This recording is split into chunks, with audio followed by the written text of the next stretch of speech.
Third week of March 2017. Back in September of 2015, some of you may recall this story and video capture of what they called the mystery planet floating above the sun.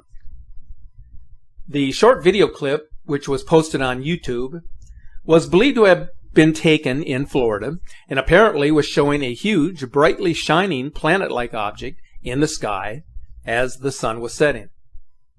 The sky watcher zeroes in on the unusual orb, and then the camera focuses on what is unmistakably the moon on the other side of the sky.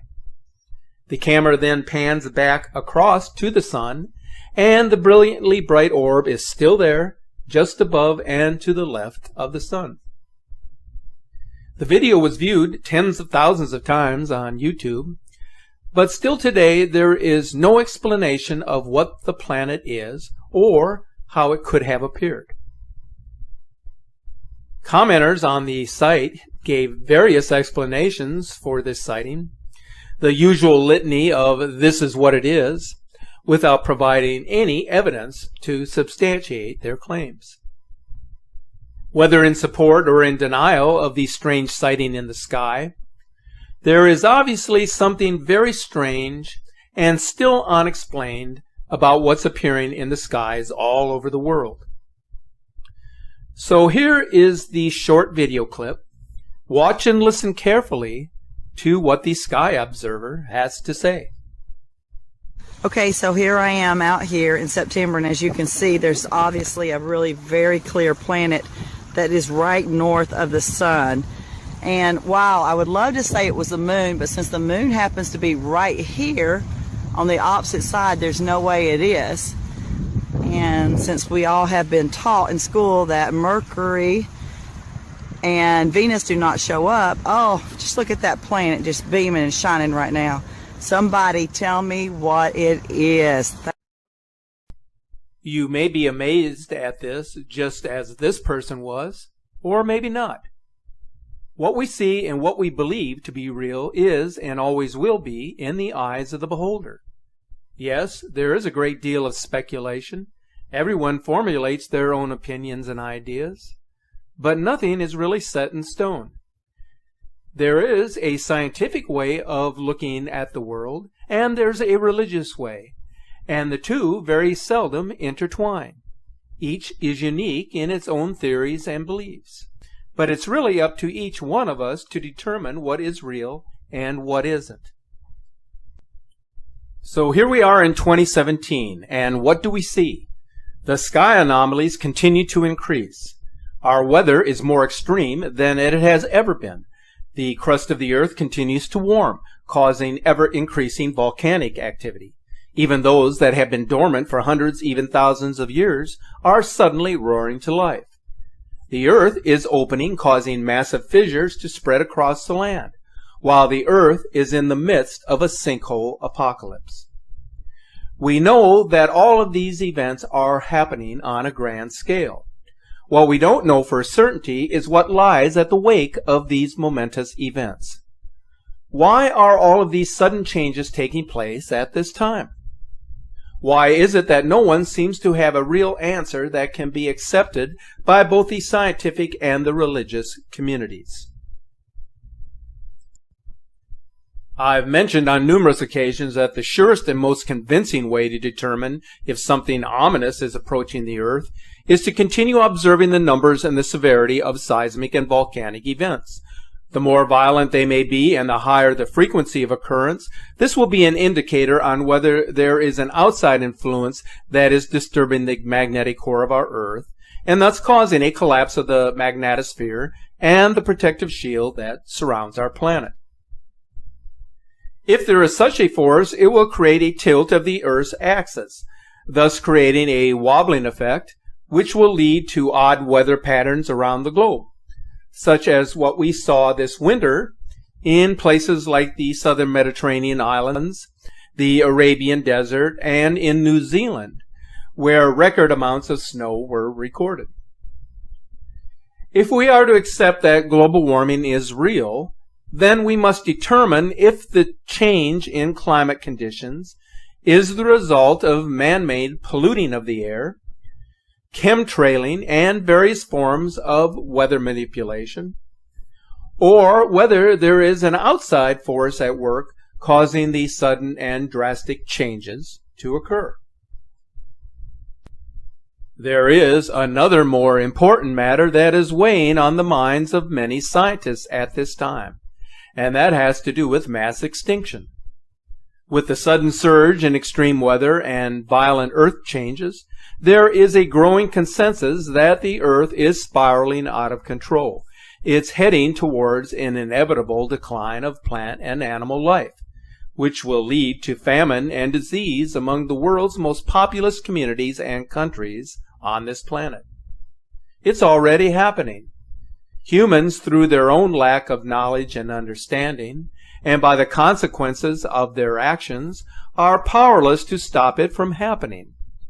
So in essence, if you do not have the eyes to see what is happening, then you are blind to everything that is taking place in the world around you.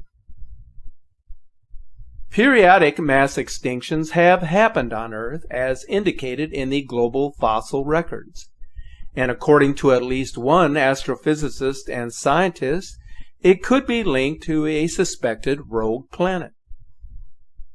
How ironic that the new information that is being leaked to the public through various sources seem to indicate that an exoplanet or a binary star system is responsible for many of the events that took place in our Earth's history. The new information pertaining to a Planet 9, or one that resembles Nibiru, is more mysterious than its own origins. After all, not too many people know the true details of Nibiru and why it exists in our solar system.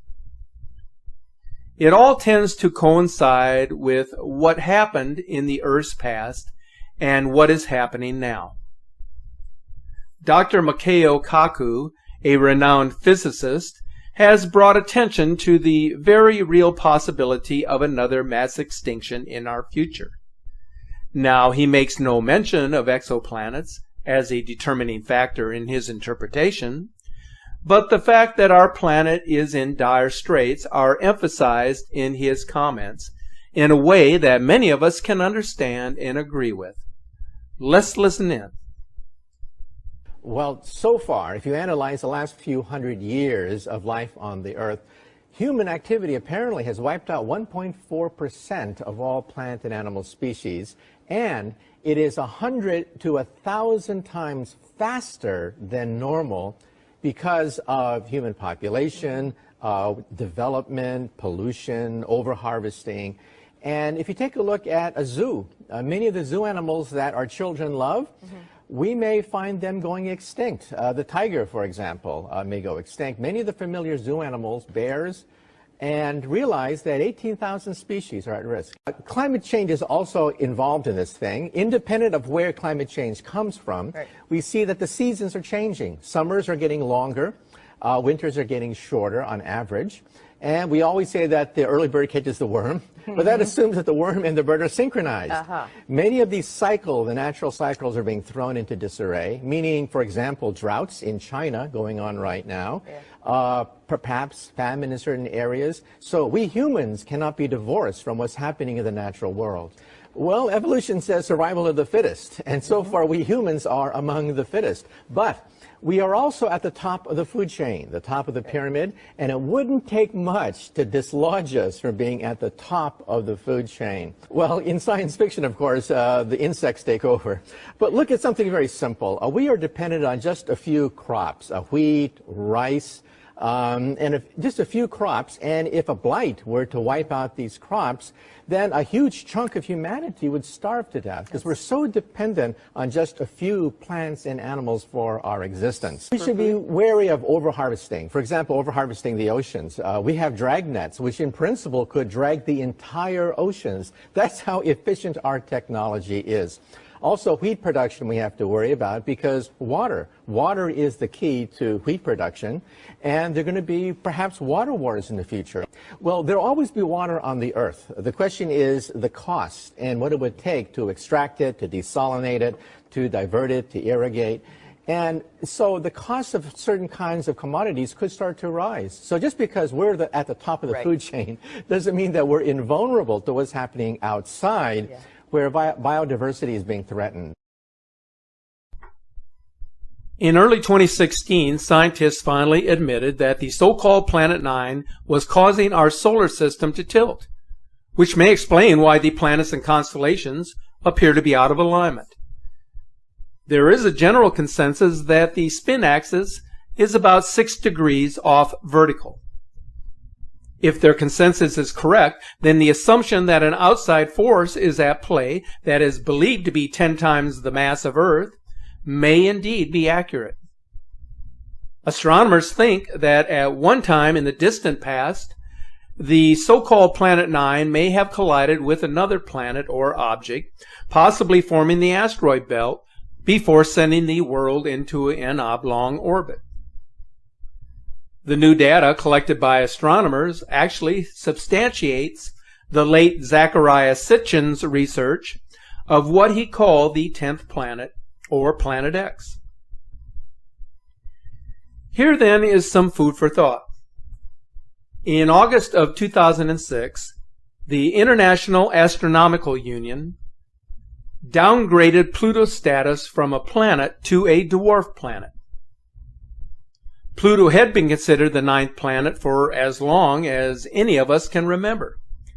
So why would they suddenly decide to change its status?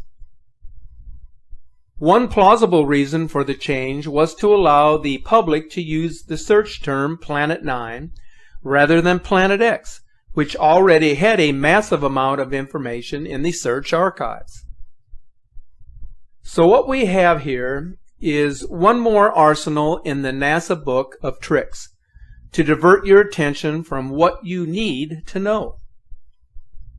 Here is something you should know about the rogue planet. It wasn't the public who pegged the name Planet X. It was the government who named it long before they decided to change the planet status of Pluto. Once the links are connected, then things begin to become much clearer with respect to Planet X and the evidence that supports its existence. Here are the links that substantiate this claim. Over the last few years, scientists, top scholars, and universities, in conjunction with other peer-reviewed studies, have documented the fact that the Moon, Sun, and Earth are not in their proper positions, as things may seemingly be unraveling in our solar system. Now, I've gotten emails and messages from many of you who, through your own personal observation, have stated that this is exactly what you are witnessing at this time. There has been a change in weather, seasons, tides, volcanic and tectonic activity. There is no doubt this is happening.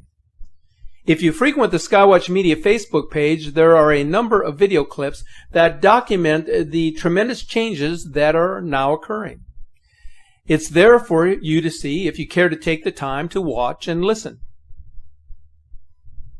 For years, governments have been aware of an approaching celestial body, a brown dwarf star, and its 3,600-year cycle of devastation, as outlined in ancient Sumerian cylinder seals and other ancient documents.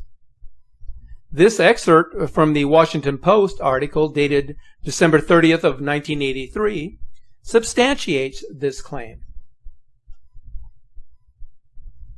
Moreover, Dr. Jerry Negenhauer, the IRAS chief scientist for California's Jet Propulsion Laboratory and the director of the Polymer Observatory for the California Institute of Technology, said in an interview the following: "All I can tell you is that we don't know what it is." In 2011, secretive and coded military drills were run in preparation for what's coming. In fact, the Elenin drill involved testing a massive worldwide network that would connect and go live in real time in the event a major worldly disaster were to take place. To boot, agencies such as NASA have already prepped their on and off world personnel for such an event. They are now conducting these drills on a regular basis and have been doing so since 2011. An excerpt from a peer-reviewed paper by Lorenzo Lorio, a Cornell University astronomer, documents that the orbital pattern and tilt of the moon has changed, likely signifying the presence of a hidden celestial object. There it is. A Cornell University astronomer has admitted in this statement that they themselves are now looking into the possibility of Planet X type scenarios being real, as they themselves are dumbfounded by the data. So is it possible NASA is hiding something? What about all of the newly discovered planets in this mini solar system, which has been quietly announced just recently? What more can be said about what we know to be true? The proof is in the details.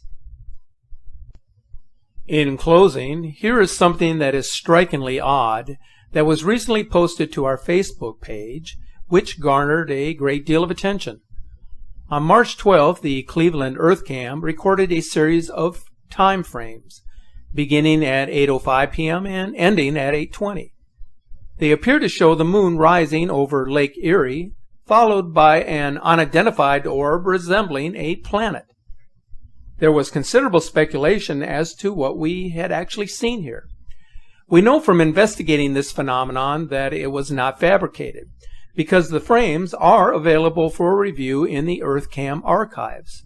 So whatever it may actually have been was picked up by the camera and time-stamped to the digital archives. There was some thought that it could be a lens reflection, but we couldn't find multiple instances of this happening every time that the moon would rise from this particular location. Coincidentally, one of our Facebook followers happened to run across a video that was posted back on February 23rd of 2016, which is almost 1 year ago to the date, which shows the same thing in time-lapse. So there are definitely strange things happening on our planet that just cannot be fully explained.